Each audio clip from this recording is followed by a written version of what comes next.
speculation. There's a chance I'll be right about some things. There's a chance I'll be wrong about other things. Maybe all of it, maybe none of it. Who knows? I'm sure people here have. I'm sure you have predictions, and we can all share them. We can discuss them, and then in like 6 days we'll see what happens. But if you saw my video, I don't go like really like crazy with the predictions, right? I don't try and predict exactly like what the conversations are that happens, or like what happens to different characters and all that. The thing with this season, right, that is very straightforward is the fact that it's the 4th season. And the 4th season, so the first season and the 4th season, they're always the same in one aspect. Their stories are connected to an expansion. So for example, the first season is always following up the expansion that just came out. And then the fourth season is always going into and connected to the expansion that's about to happen. And okay, I'll just give you an example. I don't need to, but I'll go into it. Why not? Season of Arrivals, right? The first time we ever had a 4th season. It's connected to Beyond Light. What happened in Beyond Light? The planets went away. So when you see the pyramids on the 4 destinations, you do know already that they're going to go bye-bye, right? It's just a matter of what happens. The next one was Season of the Lost, I believe, if I remember correctly. And we already know what happens. We already know that Savathun's going to get the light. She's going to make the Lucent Hive and all of that. But obviously, we still have to see how that happens. And then Season of the Seraph. Season of the Seraph was a bit weird. Like, we knew that we were going... I think we just knew that we were going to find Neomuna. The way they did that was really weird, but, I mean, considering it was Lightfall, the writing was kind of on the wall for how rushed things were, but it is what it is. But with this, again, it's very straightforward. Oh, we need to try and figure out how to get into the Traveler, and we can maybe use the Ahamkara and this 15th wish to do it. Oh, hopefully it'll work. Well, we kind of know that it's going to work because we've kind of seen what happens, right? And it's really just a matter of how we manage to... The analogy that I give is that we need to get inside the door to the Traveler. And the Ahamkara and the Wish appears to be the key. So we already have the key, we know what the key is, we just need to figure out how to use it. We need to figure out how to turn it. And I honestly think that there's going to be a lot of filler in doing that. And listen, if Bungie wanted to make things as quick as possible, they would either have Riven reconnected to the wish wall, like through her heart that's been purified, or they would hatch the baby Ahamkara and then just do the same thing, and then just have, you know, put the right code into the wall, and GG, you have yourself an open portal into the Traveler. But because they're going to be drip feeding it, you just know that there's going to be a whole, you know, padding and filler, and this drama happens, and whatever. The first thing that I want to talk about in terms of like what actually happens, what could happen in the season, is Riven coming back. And like, okay, actually, do you know what I'm gonna do? I'm gonna pull up the first, the one guy, I can't remember what their name was. I feel bad now, but they made a joke about like every time he pauses between getting up a picture, or something about like a creepypasta thing. And I don't know, I just think it's really funny. Let me pull up my thing here. Okay, do I have the... Here we go. So I'm gonna pull up this, and then we're gonna go here. Blah, blah, blah. Okay, nice. Alright, in that case, actually, I'm gonna drag this over to here. Okay, cool. So we know that there's gonna be an Ahamkara. Either the baby is gonna be, well, gonna grow up pretty fast. It's gonna be probably the fastest puberty I've ever seen. Or this is Riven. And the first thing that I want to say is that, yeah, Riven is 100% a viable Ahamkara to be, you know, a part of this season. Because the thing with Riven is that we didn't just kill her in the Last Wish raid. We were purifying her. if we wanted to just kill Riven, I don't know, we would have like blown up the heart or something, but we were specifically told to bring the heart to the Techians, and the Techians purified the heart of its taken corruption. And again, they specifically say return to us for the sake of plans to come. If Riven doesn't appear this season, I don't think the plans I think the plan went out the window. So yeah, and at the same time, for the trailer of this season, you have, in my opinion, the Siren of Riven. So, you know how Riven would speak through the voices of other characters. I think that that's what spoke in the trailer for the season. I don't think it was actually Mara or whoever it was speaking. I think it was potentially Riven. Now, it does raise the question, if Riven is going to be a factor in this season, what's the point of the baby Ahamkara? And the truth is, I really don't know what to tell you. What you also may have forgotten is that this wasn't like Ikora and Eris at the end of this season when we discovered the egg. They acted as if, oh my goodness, like this is like the last Ahamkara egg, and it actually isn't. Because for those of you who remember in Season of the Lost, when you're inside that area where Savathûn is imprisoned or encased in the crystal, there is straight up an Ahamkara egg there too, but it is taken. What happened to that? I have no idea. So there's kind of a lot of loose threads lying around. And I think we need to be prepared for the chance that this baby Ahamkara becomes the main part of the story, and then things like Riven or that other egg just get completely forgotten, and it's just because the writers either gave up on it and are going to just try and ignore it, or they just genuinely forgot. I don't know, but there's a chance that that could happen. So when I say that there's a chance that Riven will be a part of this season, it's because when you look at the lore, you look at the gameplay, according to continuity, that is something that could happen, and technically that is something that should happen. So yeah, Riven, there's a chance that this could be Riven. There's a chance it could be this new baby Ahamkara. We don't know. So, like I said in my video, a few things kind of change depending on which Ahamkara it is. It also, we'll talk about first of all, we'll talk about the wish. So, the 15th wish. What do I think it is? Well, very clearly it has to do with getting inside of the Traveler. That much is clear. So who makes it? Now you might think it's the Guardian, and there's a possibility that that's the case. It's a genuine possibility that that could be the case, that we have to figure out how to make the wish and then whatever. That being said, there is the last line of the Last Wish raid from Riven, where after you purify her heart, she talks to you, proving that she is still alive, and she says that we have formed an age-old bond between our kind and hers, that we're inseparable, and that she can't wait to show us what she asked for. And I think that she is Savathûn, and I think that the wish is probably the 15th wish. When you tie that in to the fact that this 15th wish was literally on Savathûn's wings, this proves that Savathûn actually knew about the wish, and yeah, like really, she didn't just know about the wish, she straight up had the code for it. And that also might imply that she was the one who came up with it, or she was the one who made it. And you know, I don't want to get into the technical side of things where, I don't know, maybe, like, did Savathûn make the wish? Or did she, like, create the wish and is saving onto it for a later date to actually do it? It doesn't really matter. But the point is, I think there's a lot of evidence to suggest that Savathûn is the one who made the 15th wish, and is the, I guess, the custodian of this wish.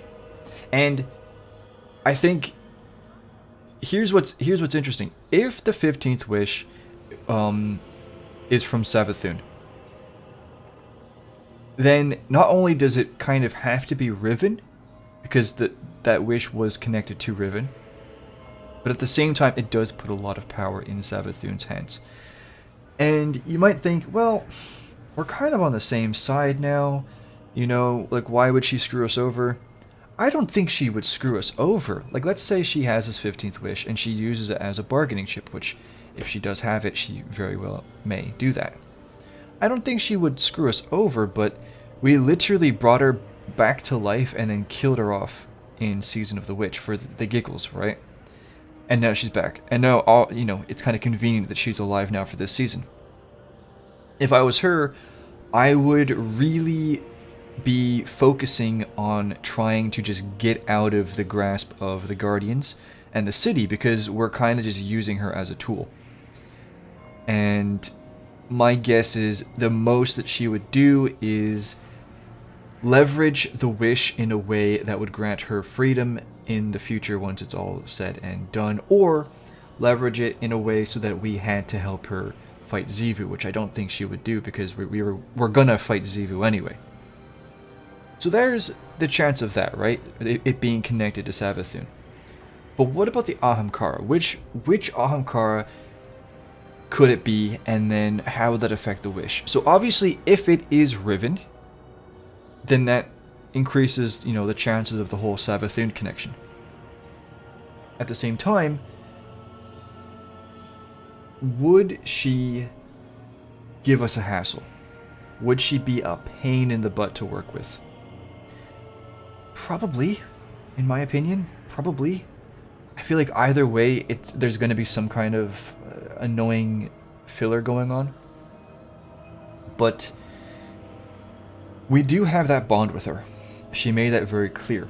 And we did free her of taking corruption. Now, those of you who are like super, good at remembering the lore, you might come to me and you might say, well, yes, but she was actually taken in a different way than normal. She actually made an agreement with Oryx that she would be taken in a way that, yes, she was taken, but she still had a lot of her free will. So when she was taken, she was still technically doing everything because she wanted it. Yes. But I don't know. I'm going to say that she'd be happy to not be taken anymore. But it is what it is. We'll see what happens. Either way, what I will say actually is, if this is Riven that you're looking at, then she clearly went from being a heart to being a full Ahamkara. So maybe that is a point against it being Riven. If it's Riven, I think that there's going to be some very strong words between her and Mara, because Riven is solely responsible for what happened to Aldrin. Yeah, remember that. Probably some words between Riven and Aldrin too. Yeah, that would be some very good drama. And I think for the most part, if the Ahamkara is bitter about anything, it's going to be directed towards the Awoken, and specifically the Queen, rather than us. We were just doing the Queen's bidding, and at the same time, the Queen literally had Riven, for lack of a better word, imprisoned or confined in the Dreaming City. At least that's how she felt. And yeah, I don't think she's too happy about that. I mean, clearly. If it's the baby Ahamkara, it's going to be a bit awkward, because we did technically kill her mother. It's going to be especially awkward if they treat Riven as a dead character. So, that's going to be a bit... yeah, that's going to be something, alright, yeah. Now, how intelligent baby Ahamkaras are, I have no idea. Okay?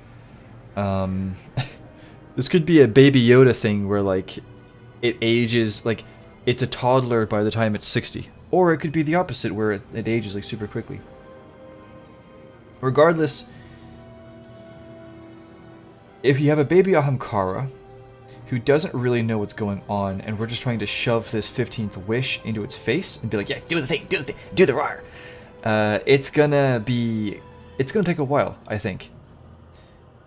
But even if the baby Ahamkara knows about Riven, knows that we killed its mother, has any grudges against the Guardians, against the Queen, anything like that, at the end of the day, the dragon's gotta feed.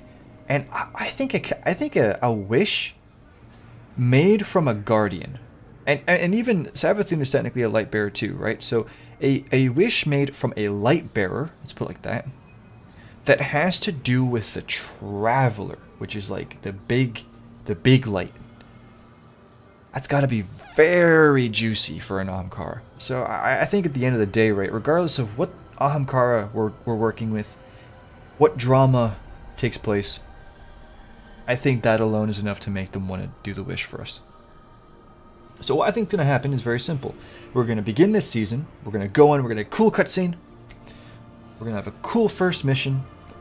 And then you're going to get hit with the classic, "Oh, come back in 7 days when they have need of you. Oh, come back in 7 days. They will inform you when they are ready." And, you know, that's when you do the cheeky Alt F4, you know what I'm saying? Or you're one of those people who just doesn't play the season at all. You wait for all the missions to be done, and then you binge it. I did that for season of the... What season did I do that for? I don't even remember at this point. But it might have been Deep. No, I don't think it. No, it wasn't Deep. No, I binged it. I absolutely binged it. Regardless, you get what I'm trying to say. And I think trying to predict what the excuse for the filler is going to be isn't that fun, and it isn't that important. You know what? I'm going to pull up a different picture because I would like to have a better view. I really like this picture. I was actually going to use a different picture, but I couldn't find it. I was going to use the Dreaming City concept art that had the glowing, like, ghostly woman on the shore, but I think this works as well.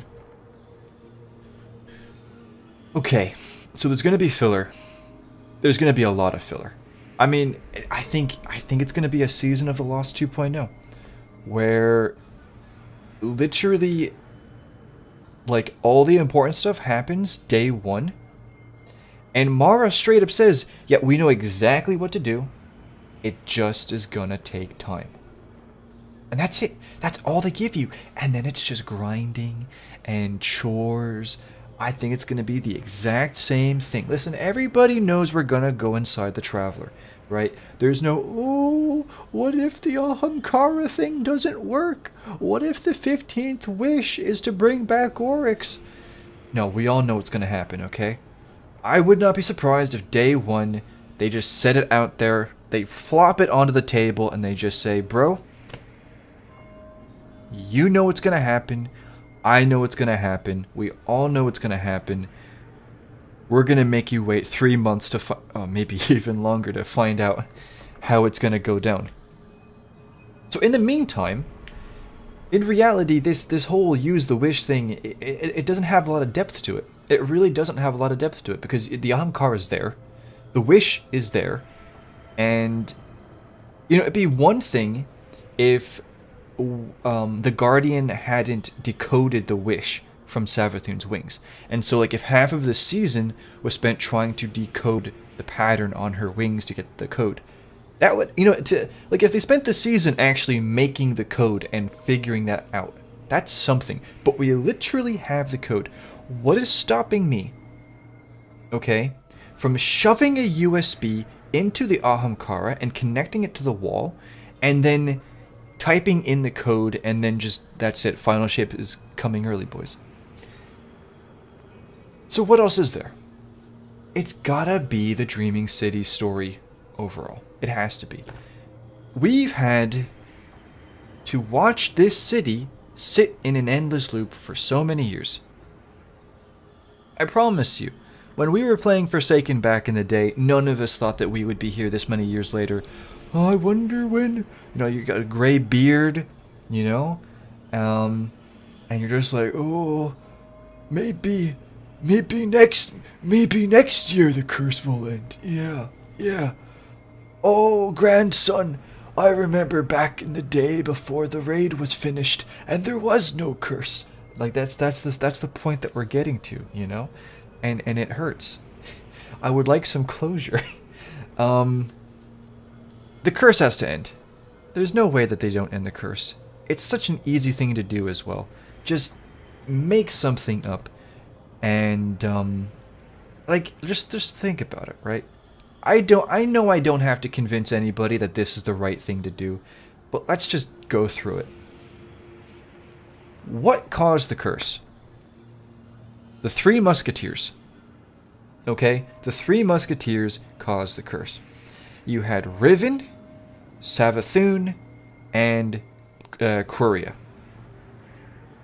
Savathun is on our side, right? And I say that because she does want to stop the witness. Who doesn't? Who does not want to stop the witness? It's the most boring, awful final shape that's not the Winnowers I've ever heard of or seen. Just, no, actually, they're technically all bad, but, you know, just, of course she wants to stop it. So Savathun would actively work towards stopping the curse. Then you have Quria. Quria is in the recycle bin. Okay? We put it there. It's gone. I know Archival Mind is really upset about that, but it is what it is. All the cool villains get shafted in the end. You got Nezarec, you got Quria. I'm sure they're gonna do something to Oryx 5 years from now, but you know what I'm saying. Like, that's 2 out of 3. Then you have Riven. Why wouldn't Riven get rid of the curse? Why not? Why not? Like, it's... Besides, Riven even... Like, how much... Riven doesn't even have that much... Riven just, like, enabled the curse to happen. Riven clearly is not maintaining the curse because we killed her and purified her, right? So, technically, even just those two, Savathun and Quria, that should be, like, enough to do it. So I think the curse is going to end. And, it's big enough that it needs to be very impactful to the story, but they don't have enough bandwidth in the season to make it, like, the whole... The only reason that they would make the curse a main part of the story is if the curse is somehow preventing the Wall of Wishes to work, from working, right? The thing that you need to remember is that all the wishes made technically were made before the raid ended because the wishes were done using Riven. And I would assume that after the raid, Riven was no longer really connected to the wall. So maybe there's a chance that the curse is interfering with the wall. If that's the case, then I can see that being part of the filler where, okay, in order to make the wall work, we basically need to get the curse gone. But apart from that, I don't see it being a part of the main story because Bungie doesn't have the narrative bandwidth to make that many story missions. So I could see it potentially being a dungeon, okay? Now, I'm going to say this, and maybe it might be... I don't know. Actually, I won't say it. But if you know, you know. That's all I'm going to say. So it might be a dungeon. It might be related to the dungeon getting rid of the curse. What else is there? Apart from that, it's really just like the small stuff, right? You have the whole storyline with Aldrin, or Crow, and Mara, and Petra. I would like to see some actual family reunion stuff going on. I would love to see Crow exploring his home and getting that sense of like, this was my home once. And Petra, I actually don't really care about Petra. You have Zur Ido, and again, like I said in my video, some people actually thought that by me asking if they wanted to see Zur come back, if I meant as a guardian. But maybe she'll come back as a guardian, but it's actually just prophesized that she will come back, full stop. So it could be as a guardian, which that actually wouldn't work because we don't know where her body is. We just have the statue of her. So maybe there is a grave of her somewhere, but whatever. Maybe it's awoken magic, maybe it's the 16th wish from Riven. But, you know, sure, technically Zur Ido should be coming back too. Okay, whatever. And apart from that, I don't really know what else. Oh, you have the, now I don't see this actually coming up at all. And I wouldn't be surprised if Bungie forgot about it, but for those of you who don't know this, okay, and I'll just quickly explain it. When Mara fought against Oryx, those big glowy balls that she launched at the Dreadnought. They're called the Harbingers. And in that battle, she used all but one of them, which was the oldest and the most powerful. That is still somewhere hidden away. Now I know what you're all thinking. Why didn't she use that against the Black Fleet? I can give you the reason why. Well, I can give you my answer. I don't know. Can you imagine that? Just think for a second. All that time of Mara being like, I am fighting in the battles and you have no idea. I am doing all this and rah. What was it all for? It was just to get a front seat view of the witness winning. But anyway, that's the final harbinger, apart from being me, is technically something that's related to the Dreaming City. I don't see Bungie doing anything with it, but it's worth mentioning. Apart from that, you have the Aphelions, which I would argue the Zorpalods have better lore than them at this point. They're more interesting at this point. Do you want my honest opinion about the Aphelions? I will give you my honest opinion about the Aphelions. If anything was ever to really happen with the Aphelions, it was probably for Destiny 3. Okay. I'm going to tell you something. And I'm going to hopefully open your eyes. Because you need to know this. And it will completely change your perspective on everything. Okay. When Destiny 2 was made, Destiny 3 was planned. As soon as Forsaken was finished, like literally as soon as Forsaken was finished, base DLC, they began working on Destiny 3. And to the best of my, and I'll just say this, okay? To the best of my knowledge, Shadowkeep, Season of Arrivals, and Beyond Light were all the sloppy leftovers from the cancelled D3. Okay. We just got that out there. Okay. I know. That might be disappointing for some people, but it's very likely that that was the case. But with that being said, you need to look at Forsaken. Under the original plan, Forsaken was going to be right before Destiny 3. Now, I want you to think about this. If Destiny 3 was supposed to give us Darkness powers, isn't it very interesting that the final bit of content before that announcement was Penumbra? And, but anyway, my point is, Forsaken had a lot of foreshadowing for Destiny 3. You had the whole stuff with Mara and the pyramids, and you had the whole stuff with Invitations of the Nine and the pyramids. The pyramids really actually had a lot of hype going on in... You even had a foreshadowing to Callus and the pyramids with Menagerie and some of the stuff happening there.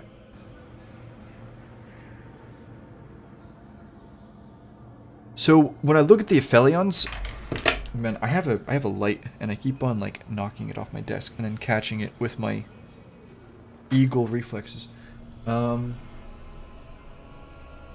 point is that if anything was ever going to happen with the Aphelions, it was probably going to be Destiny 3. That being said, I still would like to see something happen. I don't even care about seeing them. I would like to have lore about them, even in a lore book. You know? Just what are they? You know? What are they? I had a friend, and he stopped talking to me, and I'm kind of sad about that. But, he had this... He took me to the Aphelions Rest Lost Sector. And he told me to go up to the... When you first go in, it's the glowing crystal wall. And he told me to listen. And when I listened, I actually came to the same realization as him, which is that the way the rocks, like the rock moving sounds were happening, it actually sounded like breathing. So there's a theory that maybe there's an Aphelion like inside the wall. But I don't know. Do I think Bungie's gonna do anything with them? Probably don't think. I don't think they will. I know I don't. And apart from that, like, I don't really like know. I think, and then you have Dragon's Breath as the season weapon. Like, it's so I don't know if it's coming out. I hope it's not the actual season weapon and it's just like coming with the season. But if it's like the battle pass like weapon, it's so disconnected from everything. You go from the season weapon being the Hive Moth gun for the Hive season, to Dragon's Breath for the Dreaming City? Ah. What was the exotic for Season of the Lost? I'm trying to remember. Season of the Lost exotic. Considering I don't remember it, I'm going to assume that it was kind of meh.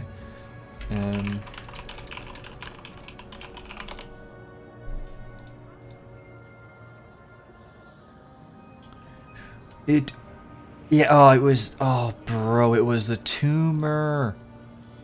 Wait, what happened to where'd my picture go? It was the tumor.